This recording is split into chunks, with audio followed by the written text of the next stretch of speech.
Sixth video, Vestibular Paroxysmia, Pathophysiology, Neurovascular Cross-Compression, and Ephaptic Transmission, Vestibular Physician.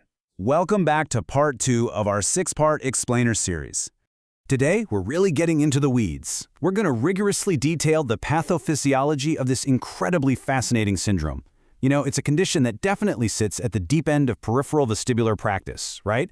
But understanding the exact mechanics behind it is absolutely crucial for your accurate diagnosis and management. So, to start us off, we've got to address the core clinical question. How exactly does a single pulsating artery translate into dozens of debilitating vertigo attacks every single day? I mean, it seems wildly disproportionate, doesn't it? Just a tiny blood vessel causing such profound, repeated disruptions to your patient's spatial orientation. Let's figure out why. Here is our roadmap to answer that question. We'll be moving step by step. Starting with the trigeminal analogy, looking at the anatomy of the conflict, zooming in on the vulnerable root entry, explaining ephaptic transmission, looking at the evidence, and wrapping up with key takeaways. Section 1. The trigeminal analogy. Anchoring the concept. Okay, let's anchor this pathophysiology to a condition you already know intimately in your own clinical practice. Vestibular paroxysmia. It's essentially the 8th nerve analog of trigeminal neuralgia. They are remarkably similar.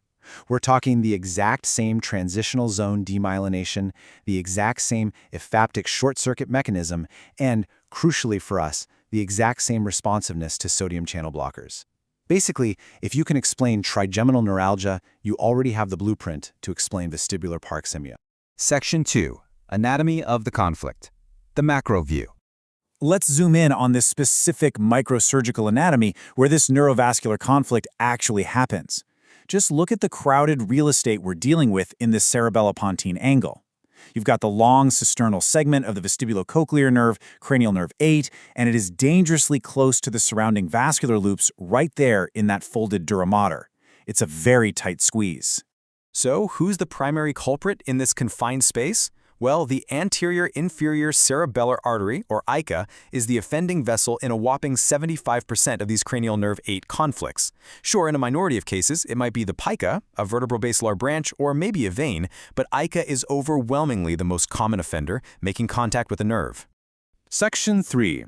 The vulnerable root entry, the micro view. Now we zoom in from that macro anatomy all the way down to the micro level. Why is this specific segment of the nerve so uniquely susceptible? The entire conflict centers on what's called the root entry zone, or REZ. You know this area. It's the transition between central myelin produced by oligodendrocytes and peripheral myelin produced by Schwann cells. Because of this specific transitional structure, the root entry zone is intrinsically, structurally vulnerable to chronic pulsatile compression injury. And compounding this vulnerability? The vestibular nerve has an unusually long cisternal segment. We're talking about 14 to 19 millimeters. Just compare that to the central myelin segment of the trigeminal nerve, which is a mere 4 millimeters. This extended length gives a tortuous arterial loop of AICA, plenty of opportunity, really a massive surface area, to make chronic contact with that highly vulnerable transitional myelin. Section 4. Ephaptic transmission explained. The electrical short circuit. Which brings us to the big question. What exactly happens electrically when that chronic compression damages the root entry zone? Think of the pulsatile contact from ICA acting like a persistent, rhythmic hammer. Beat after beat, over time, it literally strips away the nerve's myelin insulation. This creates an ephaptic short circuit. Electrical impulses start jumping inappropriately between adjacent, uninsulated fibers, completely skipping the normal, isolated pathways. So the sequence of events is clear and, honestly, extremely logical. Step 1, you have chronic arterial pulsing against the nerve. Step 2, this causes focal demyelination right at that vulnerable root entry zone. Step 3, the lack of insulation enables ephaptic transmission, or direct crosstalk between the axons. And step 4, this ultimately presents as paroxysmal hyperexcitability. To the patient, these brief bursts of spontaneous or even mechanically triggered electrical impulses are perceived as sudden, terrifyingly intense vertigo. Section 5. Evidence and consequences. Validating the model. Let's examine the independent lines of clinical and intraoperative evidence that actually prove this pathophysiological model is correct. First off, the model is heavily validated by the fact that surgically separating the vessel from the nerve during microvascular decompression reliably abolishes the attacks entirely. We also know that over time, chronic compression can extend the demyelination. That perfectly explains why a subset of patients show mild interictal vestibular deficits between their attacks. Interestingly, high-resolution MRI has also picked up mild, non-progressive endolymphatic hydrups on the affected side in some patients, which is very likely an epiphenomenon of the nerve dysfunction itself. Now here is a truly fascinating clinical phenomenon. Nystagmus can abruptly invert direction mid-attack. Think about how perfectly this matches our short-circuit model. An initial excitatory ephaptic burst fires off, right? That pushes the nystagmus one way.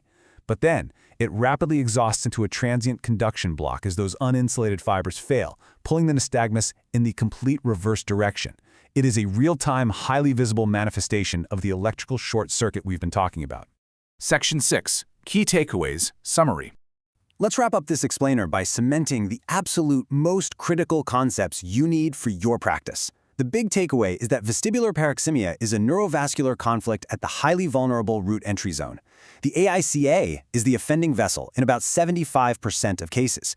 Its pulsation strips the nerve's myelin and allows ephaptic short-circuiting between adjacent fibers, triggering the paroxysmal vertigo. And again, this entire mechanism perfectly mirrors trigeminal neuralgia and hemifacial spasm. In video 3, we cover diagnosis, the Bowrani criteria, the role and limits of MRI, and the diagnostic treatment trial. But until then, consider this.